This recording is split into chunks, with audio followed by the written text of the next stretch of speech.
Channel. आज हम लोग कर रहे हैं क्लास प्रबल बैच की क्लास नंबर 4th क्लास है हमारी और हमारा चैप्टर क्या चल रहा है, some basic concepts of chemistry, chapter number 1, जिसका आज हम 4th लेक्चर कंप्लीट करेंगे। एंड हमारा टॉपिक जो चल रहा है स्टूडेंट्स, वो टॉपिक क्या है, आज हम नया टॉपिक स्टार्ट करने वाले हैं, कंसंट्रेशन टर्म्स। क्या स्टार्ट करने वाले हैं, कंसंट्रेशन टर्म्स।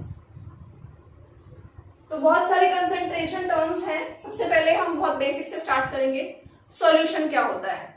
सॉल्यूशन एक मिक्सचर है दो चीजों का, solute and solvent. But the condition is कि दो चीजें जो मिक्स हो रही हैं वो थॉरोली मिक्स हो जाएं, कंप्लीटली मिक्स हो जाएं, मिक्सिबल हो दोनों, solute and solvent, and homogeneous होने चाहिए। इसलिए हम इसको कहते हैं होमोजीनियस मिक्सचर। तो सॉल्यूशन के अंदर सॉल्यूट एंड सॉल्वेंट जब मिक्स होते हैं, एक होमोजीनियस मिक्सचर बनाते हैं, उसको हम लोग कहेंगे सॉल्यूशन। एंड उसकी बाउंड्री विजिबल ना हो आपको, जैसे आपने शुगर को वाटर में डिसॉल्व किया या सॉल्ट को वाटर में डिसॉल्व किया, तो डिसॉल्व करने के बाद में आप अगर देखो कि शुगर आपने डाला था उसके अंदर स्पून से, तो after some time it disappears, वो गायब हो जाएगा। तो गायब क्यों हो गया, कहाँ चला गया? अगर वो गायब हो जाए और हमें क्लियरली दिखाई ना दे कि शुगर कहाँ है, वाटर कहाँ है, तो हम उसको सॉल्यूशन की कैटेगरी में रख सकते हैं। बट वहीं अगर मैं सैंड लेती हूँ, सैंड को पानी में डिसॉल्व कर देती हूँ, बट डिसॉल्व तो होगा नहीं, sand after some time settle down at the bottom, नीचे बैठ जाएगी, तो उसको हम सॉल्यूशन नहीं बोलेंगे, बिकॉज वो होमोजेनस नहीं है। And we are having a separate boundary between these two mediums. Sand और वाटर के बीच में एक बाउंड्री होगी जिसको हम कह सकते हैं कि विजिबल हो रहा है सैंड, तो वो एक सॉल्यूशन नहीं होता है। तो students, what is solution? Solution क्या है? Solution it is the homogeneous mixture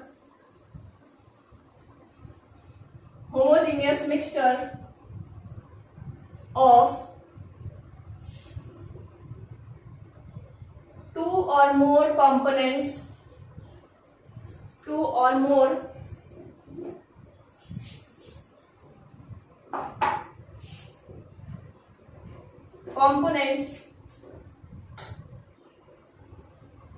in a solvent, तो उसे कहेंगे सॉल्यूशन। तो सॉल्यूशन की पहली बात तो यही होगी कि it should be a homogeneous mixture, ठीक है बच्चों। एंड दूसरी बात क्या होगी, no clear visible boundary between, दोनों चीजों के बीच में कोई क्लियर बाउंड्री नहीं होनी चाहिए, no clear visible boundary between solute and solvent. Solute and solvent के बीच में कोई क्लियर बाउंड्री नहीं होनी चाहिए। नेक्स्ट बात क्या है, यहाँ पे जो हमारा सॉल्यूशन है, ठीक है, वो होमोजेनियस हो, क्लियरली दोनों चीजें अच्छे से मिक्स हो जाएं, ठीक है बच्चों। तो कह सकते हैं कि सॉल्यूट और सॉल्वेंट आप कैसे पहचानोगे? अब आप बोलोगे मैम सॉल्यूट तो जो होता है वो सॉलिड होता है एंड सॉल्वेंट लिक्विड होता है। नहीं, ऐसा नहीं है। सॉल्यूट सॉल्वेंट दोनों सॉलिड, लिक्विड, गैसियस कुछ भी हो सकते हैं, बट यहाँ बात होती है अमाउंट की। तो सॉल्यूट वो होता है जिसका अमाउंट लेस होता है, अमाउंट लेस होगा कंपैरेटिवली, ठीक है। एंड सॉल्वेंट क्या होता है, जिसका अमाउंट हाई होता है कंपैरेटिवली, तो उसको हम कह सकते हैं कि वो सॉल्वेंट है, और जो कम रहेगा वो सॉल्यूट होगा। नेक्स्ट टर्म है हमारा binary solution. Next is binary solution. तो बच्चों, बाइनरी सॉल्यूशन में से एक वर्ड इंपॉर्टेंट है यहाँ पे, बाई मीन्स टू। ऐसा सॉल्यूशन जिसके अंदर दो चीजें हो, एक सॉल्यूट और एक सॉल्वेंट, उसको कहते हैं binary solution. Means a homogeneous mixture or a solution having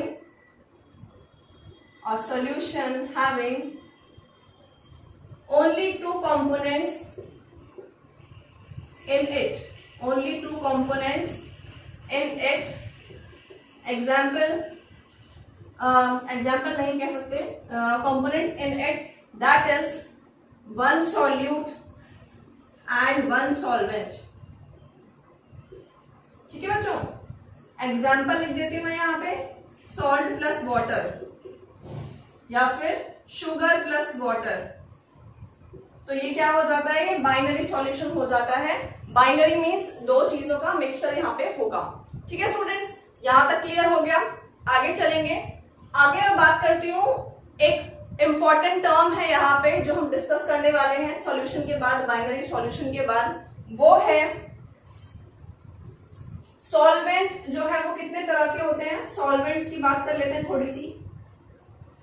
solvents को बच्चों मैं दो कैटेगरी में डिवाइड कर रही हूं, aqueous solvent, aqueous solvent and non aqueous solvent. Non aqueous solvent, तो बच्चों सॉल्वेंट वो होता है जो अपने अंदर दूसरी चीज को, सॉल्यूट को डिसॉल्व कर ले, है ना। तो एक्वस का मतलब क्या होगा, एक्वस का मतलब है कि एक्वा, एक्वा से बना है ये word aqueous. Aqua stands for water, मतलब एक्वस सॉल्वेंट वाटर को कहते हैं।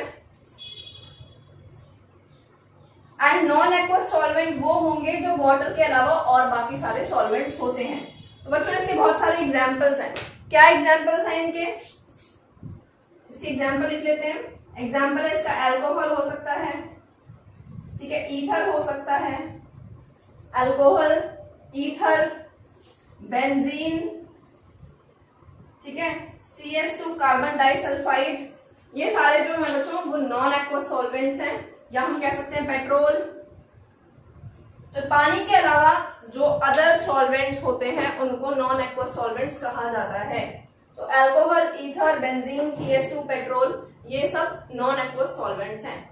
तो एक्वस सॉल्वेंट मतलब वाटर में वही चीजें डिसॉल्व करती हैं जो कैसी होती हैं, जिनमें आयनिक जो है आयंस प्रेजेंट होते हैं, जनरली आयनिक चीजें, या फिर polar covalent compound, because polar dissolves in polar and non polar dissolves in non polar. तो सॉल्ट वगैरह है, ये सारी चीजें वाटर में डिसॉल्व हो जाती हैं, बट ऑयल के अंदर या ये सारी चीजें जो हैं इनके अंदर नॉन आयनिक कह सकते हैं, या फिर हम कह सकते हैं नॉन पोलर, ठीक है, ऐसी चीजें डिसॉल्व होती हैं इनके अंदर। इसके बारे में आप क्लास 11th में ही चैप्टर नंबर 4 में बॉन्डिंग में और ज्यादा डिटेल में पढ़ोगे। ठीक है स्टूडेंट्स, तो ये हो गया हमारा जनरल इंट्रोडक्शन। अब हम चलते हैं कंसंट्रेशन टर्म्स पे। तो कंसंट्रेशन टर्म्स क्या होती हैं, molarity, molality, mole fraction, parts पर मिलियन, स्ट्रेंथ, नॉर्मेलिटी, ये सारी चीजें होती हैं कंसंट्रेशन टर्म्स। अब द क्वेश्चन इज कि इनकी जरूरत क्या है, इतने सारे कंसंट्रेशन टर्म्स की जरूरत क्या है। तो स्टूडेंट्स अगर मैं आपको कहूं कि एक ग्लास ऑफ वाटर लीजिए, उसके अंदर 1 स्पून, अगर मैं आपको कहती हूँ 1 ग्लास ऑफ वाटर में बहुत सारा नमक डिसॉल्व कर दो, बहुत सारा नमक डिसॉल्व कर दो, तो आपको समझ नहीं आएगा कि बहुत सारा कितना होता है। लाइक कोई स्टूडेंट 1 स्पून भर के डिसॉल्व कर देगा, कोई स्टूडेंट हाफ स्पून डिसॉल्व कर देगा, कोई स्टूडेंट उसको अच्छे से भर देगा हाफ ग्लास को। तो बहुत ज्यादा का मतलब क्या है, you are not getting it, है ना। अगर मैं कहूँ बहुत कम डिसॉल्व करो तो कोई 1 दाना डिसॉल्व करेगा, कोई 2 दाना डिसॉल्व करेगा। तो हमारे पास एक प्रॉपर स्टैंडर्ड नहीं है कि जो सॉल्यूशन बना है नमक और पानी से या फिर शुगर या वाटर से, उस सॉल्यूशन में कितना सॉल्यूट है, कितना सॉल्वेंट है। बहुत ज्यादा नमक या बहुत कम नमक, ये कोई स्टैंडर्ड नहीं होता, ठीक है ना। तो हमने उसके लिए कंसंट्रेशन टर्म्स डिफाइन किए हैं। बहुत सारे कंसंट्रेशन टर्म्स हैं हमारे पास, जिसको हम क्या करते हैं, जिसको हम समझते हैं इसी तरह से कि कौन सी कंडीशन में कौन सा सूटेबल रहेगा। तो एक एक करके सबको पढ़ते हैं। सबसे पहले हम पढ़ेंगे मास परसेंट, ठीक है बच्चों। तो फर्स्ट यहाँ पे हेडिंग डाल दीजिए, नंबर 1 W/W%। इसके बाद हम दूसरा पढ़ेंगे वॉल्यूम बाय वॉल्यूम, ये वेट बाय वेट है। तो वेट बाय वेट परसेंट का मतलब क्या होता है, ये एक्चुअली मास परसेंट है, ठीक है।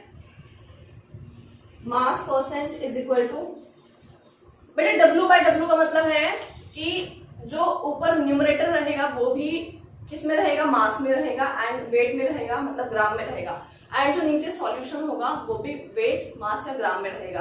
तो कैसे लिखूंगी मैं इसका formula, mass of solute by mass of solvent into 100। ठीक है बच्चों, mass of solute by mass of solution आएगा, सॉरी यहाँ पे नीचे हम सॉल्यूशन लेते हैं। तो दोनों ही किस में होंगे, मास किस में होता है बच्चों, बताया था मोल कंसेप्ट में। गिवन मास किस में होता है, ग्राम में होता है ना। तो मास ऑफ सॉल्यूट ग्राम में लेना है, मास ऑफ सॉल्यूशन भी ग्राम में लेना है। ठीक है, तो ये हो गया वेट बाय वेट परसेंट। अब हम बात करते हैं वेट बाय वॉल्यूम परसेंट। तो बच्चों यहाँ पे जो न्यूमरेटर लेने वाली हूं मैं, उसको मैं क्या लूंगी, जो न्यूमरेटर लेने वाली हूं उसको मैं यहाँ पे लेने वाली हूं मास ऑफ सॉल्यूट, मतलब ग्राम में, और वॉल्यूम का मतलब है जो नीचे होने वाला है उसका वॉल्यूम लेना है हमको यहाँ पे। तो वॉल्यूम ऑफ सॉल्यूशन, तो वॉल्यूम ऑफ सॉल्यूशन की यूनिट क्या होती है, लीटर होती है। ठीक है, इनटू 100। तो यूनिट देखो क्या क्या यूनिट आएगी, वैसे परसेंटेज है, परसेंटेज में लिखना है आपको, तो इसको हम वेट बाय वेट बोलते हैं, इसको वेट बाय वॉल्यूम बोलते हैं। Now we are coming to volume by volume, V by V percent. कैसे निकालेंगे इसको, दोनों का ही वॉल्यूम ले लो, ऊपर भी और नीचे भी। तो ये हो गया volume of solute by volume of solution into 100। ठीक है बच्चों, यहाँ पे दोनों चीजें लीटर में ही लेनी है। तो ये है हमारा पहला मास परसेंट की डेफिनेशन, मतलब मास परसेंट के हमने क्वेश्चंस फॉर्मूले लिख लिए हैं मास परसेंट। चलते हैं दूसरे पे, नंबर 2। सेकेंड इज, अगर आपको निकालना हो कि किसी मॉलिक्यूल के अंदर किसी एटम की कितनी परसेंटेज है। ठीक है, परसेंटेज के फॉर्मूले कर रहे हैं अभी हम, किसी मॉलिक्यूल के अंदर कितना परसेंट कोई एटम प्रेजेंट है। जैसे अगर मैं कहूं ग्लूकोज है, तो ग्लूकोज में कितना परसेंट कार्बन है, या कितना परसेंट ऑक्सीजन है, या कितना परसेंट हाइड्रोजन है, वो निकालने का फॉर्मूला कैसे होगा। या फिर मैं आपको कहती हूँ कि वाटर में कितना परसेंट ऑक्सीजन है ना, तो वो कैसे निकालेंगे, उसका फॉर्मूला कैसे लिखेंगे हम लोग। तो बच्चों फॉर्मूला, क्वेश्चन की हेडिंग हो जाएगी, the heading is calculating percentage of element in a molecule, कि एक मॉलिक्यूल के अंदर किसी पर्टिकुलर एलिमेंट का कितना परसेंटेज है। ठीक है, उसका फॉर्मूला क्या होगा, percentage of element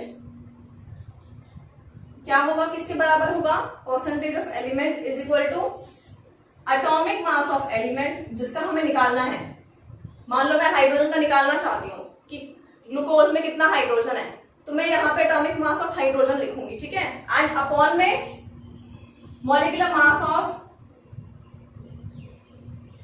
atomic mass of element by molecular mass of molecule, जिस मॉलिक्यूल की हम बात कर रहे हैं, इनटू 100।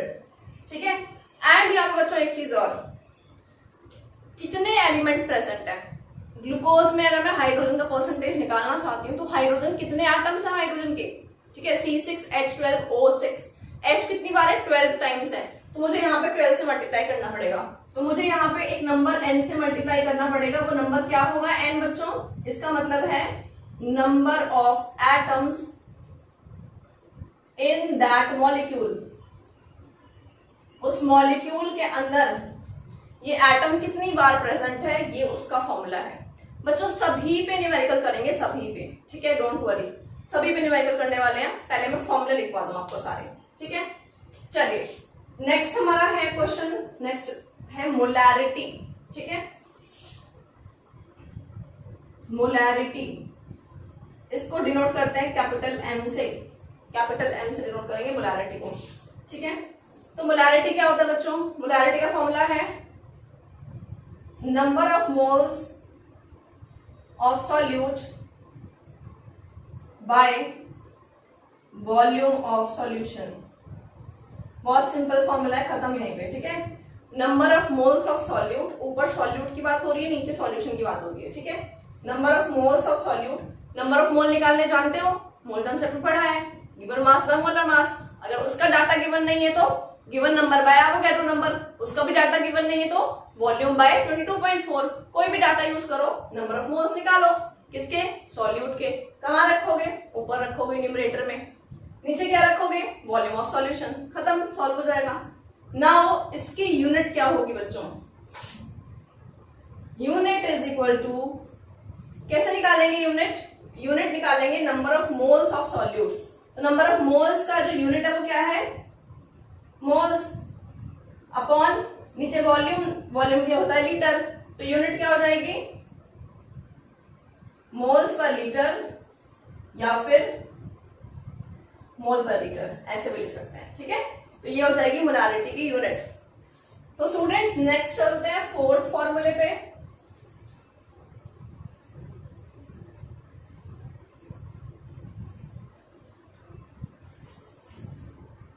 फोर्थ फॉर्मूला क्या है हमारा? फोर्थ है मोलैलिटी। मोलैलिटी इसको डिनोट करते हैं स्मॉल एम से। ठीक है बच्चों, तो मोलैलिटी होता है small M. Now the question is कि मोलैलिटी जो है आपका, उसमें और मोलैलिटी में डिफरेंस क्या है? कंफ्यूजन तो नहीं होगा, बहुत सिंपल है। ऊपर का न्यूमरेटर दोनों जगह सेम है। कैसे? Number of moles of solute, ये तो यहाँ पे भी यही है, ठीक है ना, बाय यहाँ पे है वॉल्यूम ऑफ सॉल्यूशन। तो यहाँ पे क्या आ जाएगा? यहाँ पे क्या आएगा बच्चों? यहाँ आएगा mass of solvent in KG. Mass of solvent in KG. Solvent का मास किसमें? केजी में लिखना है आपको कि सॉल्वेंट जो है उसका मास कितना है। और अगर मान लो आप कहोगे मैम अगर नहीं दिया सॉल्यूशन में, कई बार क्वेश्चन में नहीं दिया होता, कई बार क्वेश्चन में आपको सॉल्वेंट नहीं देगा, किसका? सॉल्वेंट का मास नहीं देगा, सॉल्यूशन का मास देगा, सॉल्यूट का मास देगा। तो कैसे करोगे भाई? सॉल्यूशन तो एडिशन है सॉल्यूट सॉल्वेंट का, तो सॉल्यूशन में से सॉल्यूट को माइनस कर देना, सॉल्वेंट का मास आ जाएगा। ठीक है ना, बता रही हूं क्वेश्चन की लैंग्वेज ऐसी भी होती है। नेक्स्ट पे चलते हैं। नेक्स्ट है हमारे पास इसकी यूनिट। यूनिट क्या होगी? मोल्स अपॉन केजी, है ना, मोल्स पर केजी हो जाएगी इसकी यूनिट। ठीक है बच्चों, क्योंकि ऊपर मोल्स है, नीचे क्या है? केजी में मास है।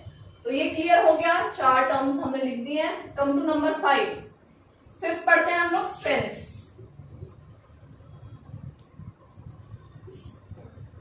स्ट्रेंथ होगी बच्चों, स्ट्रेंथ की यूनिट होती है ग्राम पर लीटर। ठीक है, ग्राम पर लीटर। तो ग्राम में क्या होगा यहाँ पे? Mass of solute by volume of solution. ठीक है, तो ये हो जाएगा ग्राम पर लीटर में हमारा स्ट्रेंथ जो है आ जाएगा। ठीक है, इनको नोट कर लीजिए फटाफट, फिर इन पे हम लोग अभी क्या करेंगे, इसका क्वेश्चंस भी करना स्टार्ट करेंगे। मास ऑफ सॉल्यूट हमें लेना है यहाँ ग्राम में एंड वॉल्यूम ऑफ सॉल्यूशन लेना है लीटर में। ओके स्टूडेंट्स, क्लियर है? 4-5 फॉर्मूले हो गए। Now come to formula number 6। Molarity, molality, strength, mole fraction. Mole fraction, mole fraction को डिनोट करा जाता है एक्स से। ठीक है, एक्स से डिनोट किया जाता है। अब इसमें है क्या बच्चों? अगर सॉल्यूट को एंड सॉल्वेंट को, दो चीजें होती है ना सॉल्यूशन के अंदर, इसको मैं ए मान लेती हूँ, इसको मैं बी मान लेती हूँ। ठीक है, तो मोल फ्रैक्शन सॉल्यूट का अलग निकलेगा, मोल फ्रैक्शन सॉल्वेंट का अलग निकलेगा। फ्रैक्शन का मतलब भी परसेंटेज होता है। अगर मैं कहूंगी ये एक 100% है, जिसमें ये 20% है, तो ये 80% होगा ना, है ना। तो अगर एक कोई सॉल्यूशन है, उसके अंदर सॉल्यूट का जो फ्रैक्शन है, यहाँ जो फ्रैक्शन है बच्चों वो 1 लिया जाता है, टोटल फ्रैक्शन 1। तो अगर मैं कहूं कि सॉल्यूट का फ्रैक्शन है 0.1, तो ये कितना होगा?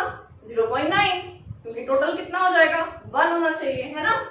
तो अगर मैं लिखना चाहती हूँ मोल फ्रैक्शन ऑफ ए, निकाल रही हूँ सॉल्यूट का मोल फ्रैक्शन, तो कैसे निकलेगा?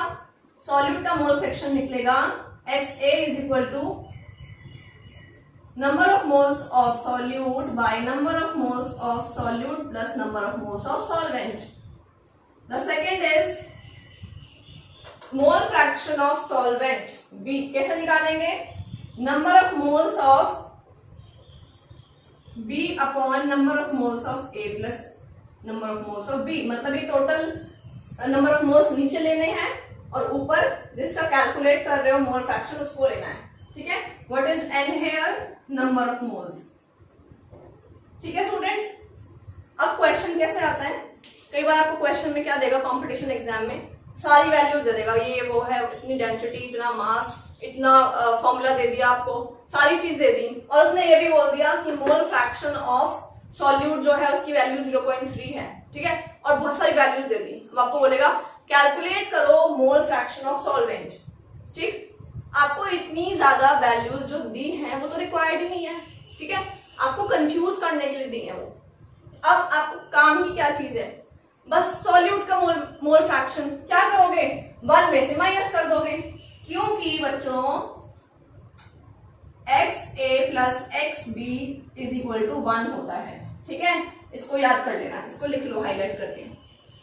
अगर उसने आपको XA की value they the, mole fraction of solute की वैल्यू ऑलरेडी गिवन है, लाइक 0.3 दे दी, और बोल रहा है कि इसके लिए फाइंड आउट करो, तो भैया सॉल्व भी नहीं करना, no wastage of time in solving. वो वैल्यूज जो गिवन है वो आपको कंफ्यूज करने के लिए गिवन है, जस्ट इसको देख करके 0.7 लिख दोगे तो आंसर करेक्ट हो जाएगा, ठीक है ना। तो ये पॉइंट ध्यान रखना, ये चीज स्टार लगा लो इस पे।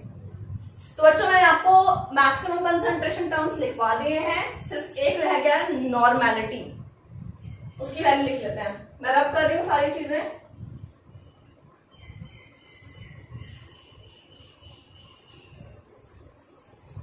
तो नॉर्मेलिटी थोड़ा सा कॉम्प्लेक्स हो जाता है क्योंकि नॉर्मेलिटी अपने आप में एक बहुत बड़ी चीज है।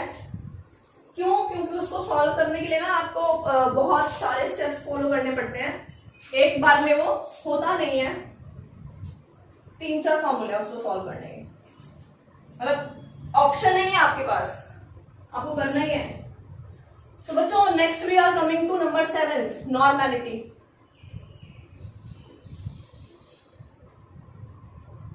नॉर्मेलिटी, तो नॉर्मेलिटी क्या होता है, नॉर्मेलिटी जो है बच्चों उसका लिख लेते हैं formula, number of gram equivalents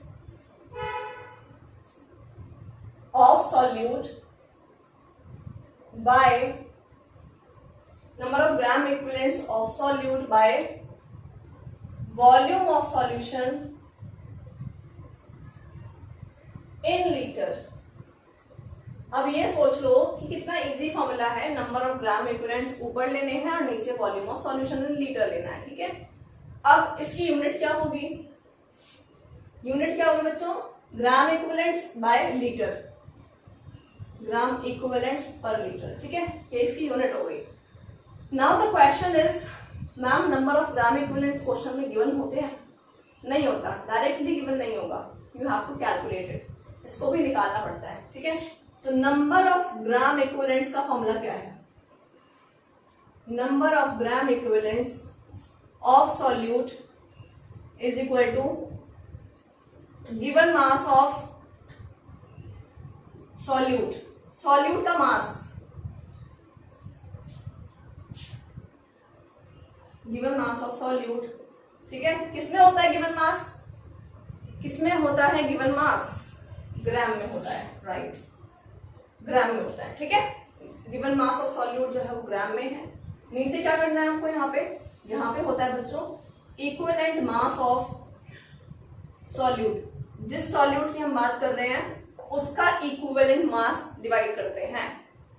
अब यहाँ पे 3 बातें हैं, आप कहोगे मैम अब भी सॉल्व हो जाएगा, नहीं अब भी सॉल्व नहीं होगा, बिकॉज आप गिवन मास को क्वेश्चन में दिया है 10 ग्राम 20 ग्राम 3 ग्राम 4 ग्राम जो भी है यूज कर लेना, ये गिवन नहीं है। Equivalent mass is not given, इसको भी कैलकुलेट करना पड़ता है। कैसे कैलकुलेट करेंगे, it depends on solute, solute क्या है, क्या सॉल्यूट एक एसिड है, क्या सॉल्यूट एक बेस है, क्या सॉल्यूट एक एलिमेंट है या सॉल्ट है या एक एलिमेंट है, क्या है सॉल्यूट, इसकी शक्ल देखनी पड़ेगी।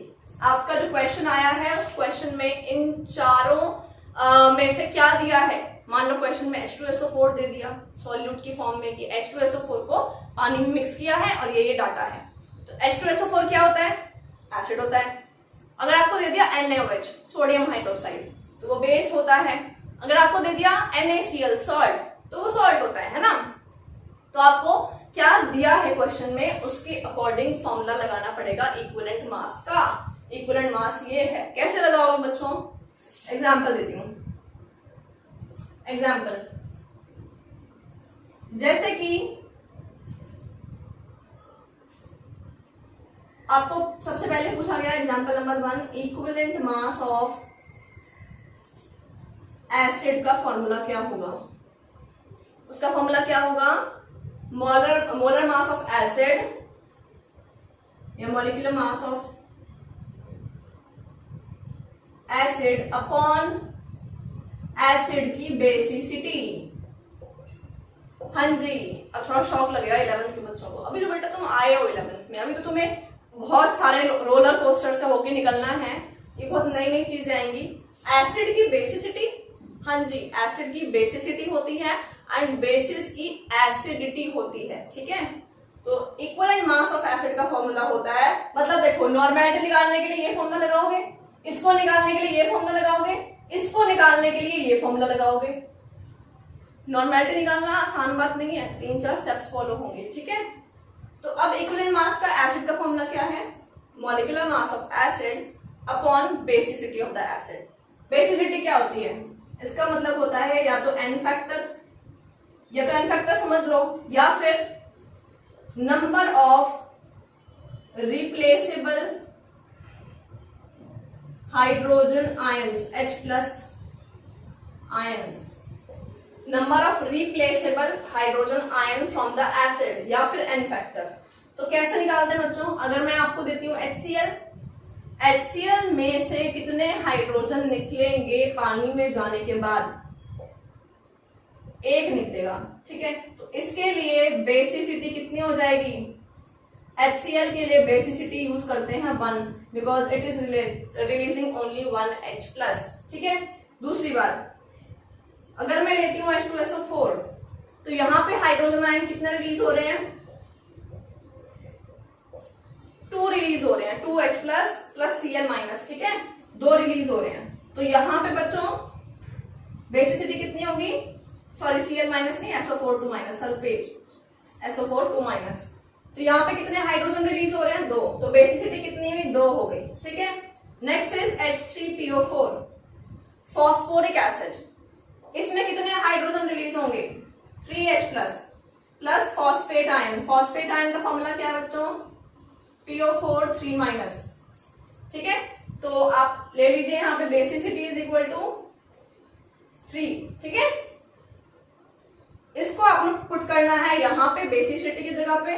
Molar mass of the acid आप निकाल लोगे इसका फॉर्मूला देख के, फिर इक्विवेलेंट मास ऑफ एसिड आ जाएगा, फिर उसको यहाँ पुट कर देना, यहाँ गिवन मास पुट कर देना।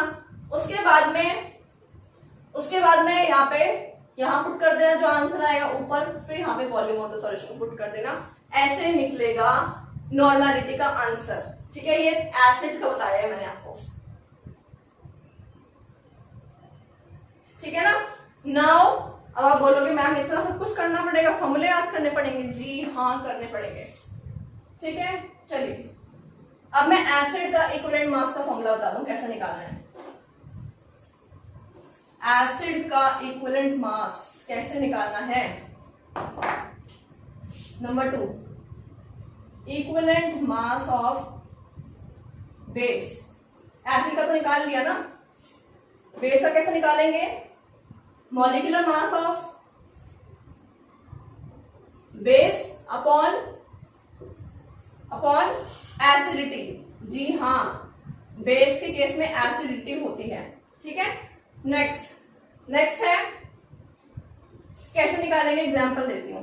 NaOH अगर है तो बच्चों एसिडिटी क्या होगी? यहाँ पे acidity is number of OH- released या रिप्लेसेबल OH-। किसी बेस में से जितने नंबर के OH- निकलेंगे, 1 निकलेगा, 2 निकलेंगे, वो आपको यहाँ पुट करना होता है। ठीक है, या मतलब एन फैक्टर है ये भी। तो NaOH is equal to, NaOH के केस में Na+ प्लस OH-। तो यहाँ पे कितनी एसिडिटी है? Acidity is equal to 1, 1 put करेंगे। Come to second example. Second example लेते हैं calcium hydroxide CaOH whole twice. यहाँ पे कितने OH निकलेंगे बच्चों, दिख रहा है 2 निकलेंगे, तो calcium 2 positive charge, 2 OH minus निकलने वाले हैं, तो बेसिसिटी इसकी एसिडिटी कितनी हो जाएगी, 1 हो जाएगी। ठीक है, ओके सॉरी 2 हो जाएगी क्योंकि 2 OH माइनस निकल रहे हैं। Come to the third one, aluminium hydroxide AlOH whole thrice. कितने निकलने वाले हैं यहाँ से, Al3 positive plus 3 OH negative. यहाँ पे कितनी एसिडिटी निकलेगी, 3 निकलेगी। ठीक है, ओके तो इस तरह से हमने बेसिस के केस में भी फाइंड आउट कर लिया जैसे हमने एसिड के केस में निकाला था। नाउ कम टू सॉल्ट वाला केस। सॉल्ट वाले केस में क्या करना है, third, equivalent mass of salt. तो बच्चों वही करेंगे, ऊपर क्या लिखना है, molecular mass of salt. Salt के लिए बच्चों मॉलिक्यूलर मास या मोलर मास टर्म यूज नहीं होता है, we have to use the word formula mass. ठीक है, क्या यूज करते हैं, फॉर्मूला मास। यहां पे इसको नोट करो, इन केस ऑफ सॉल्ट्स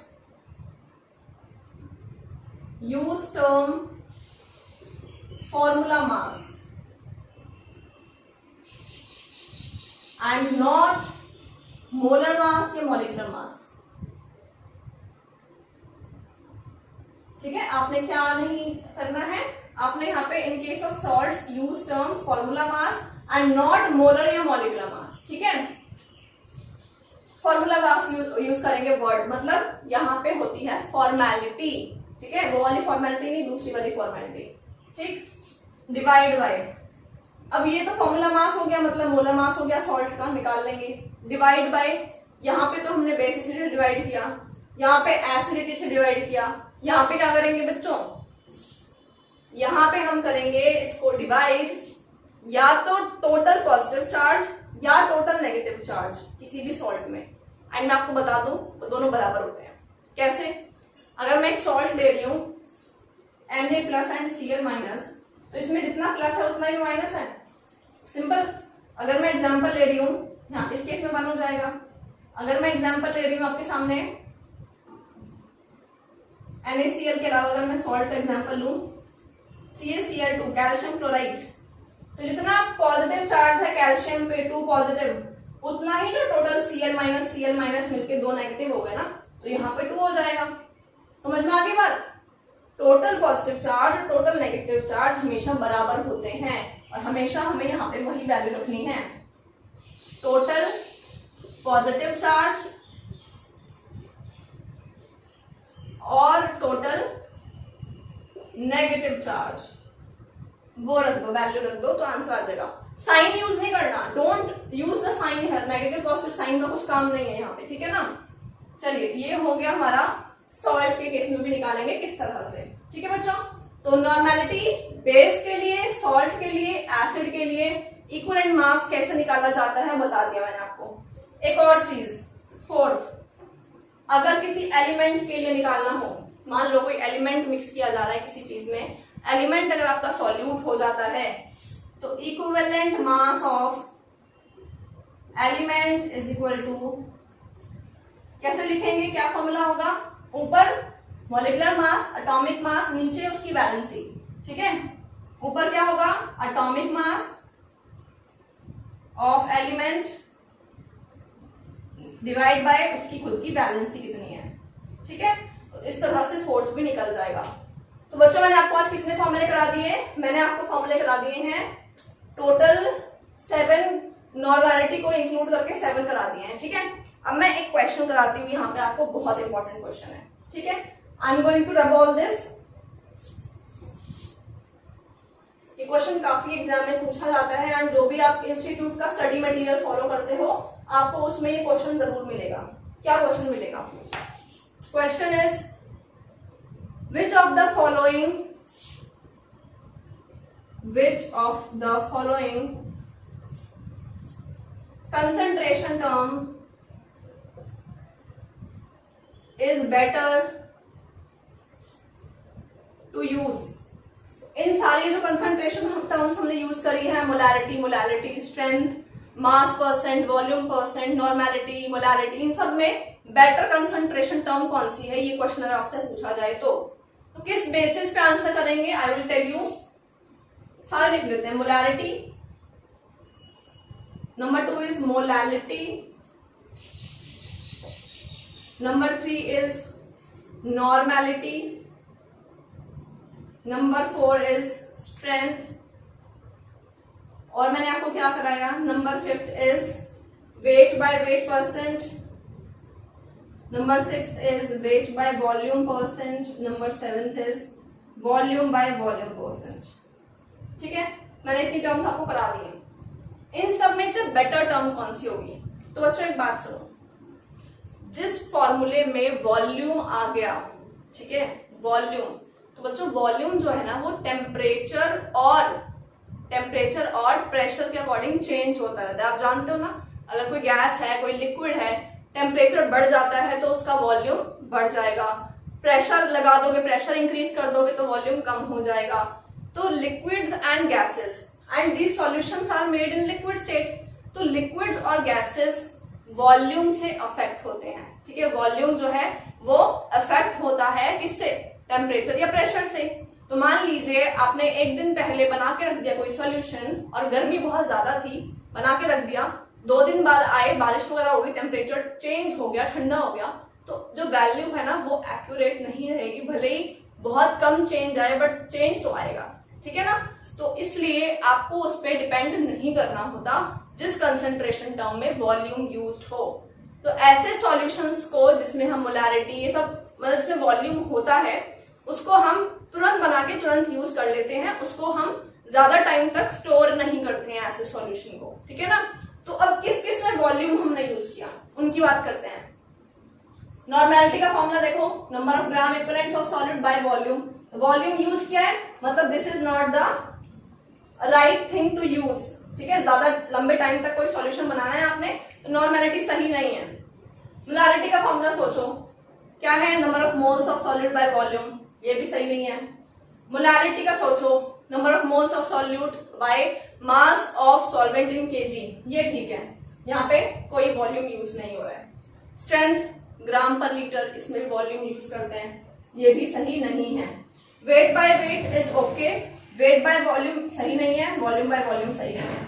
तो बच्चों इतने सारों में से कौन सा बेटर है?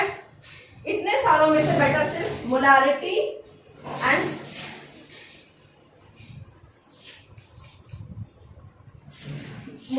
And weight by weight percent जो है यही बेटर है। एंड मैं यहाँ पे लिख देती हूँ रीजन क्या है। तो मैंने आपको 7 पॉइंट्स लिखवा दिए, अदरवाइज एमसीक्यूज में 4 मिलेंगे आपको, तो वहां से आप पहचान लेना कौन सा दिया होगा। ठीक है, तो रीजन क्या है? Because volume changes according to change in temperature and pressure. ठीक है, एंड जो बच्चे भी किसी इंस्टीट्यूट का मॉड्यूल फॉलो कर रहे हैं उनको ये मिल जाएगा, ये वाला क्वेश्चन जो मैंने कराया है उसमें मिल जाएगा, देख लेना इस टॉपिक के बाद। Because volume changes according to change in temperature and pressure, so we cannot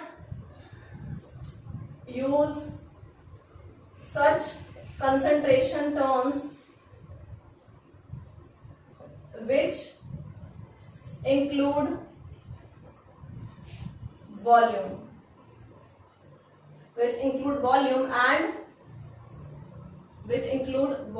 and so we cannot use such concentration terms which include volume and their value can change.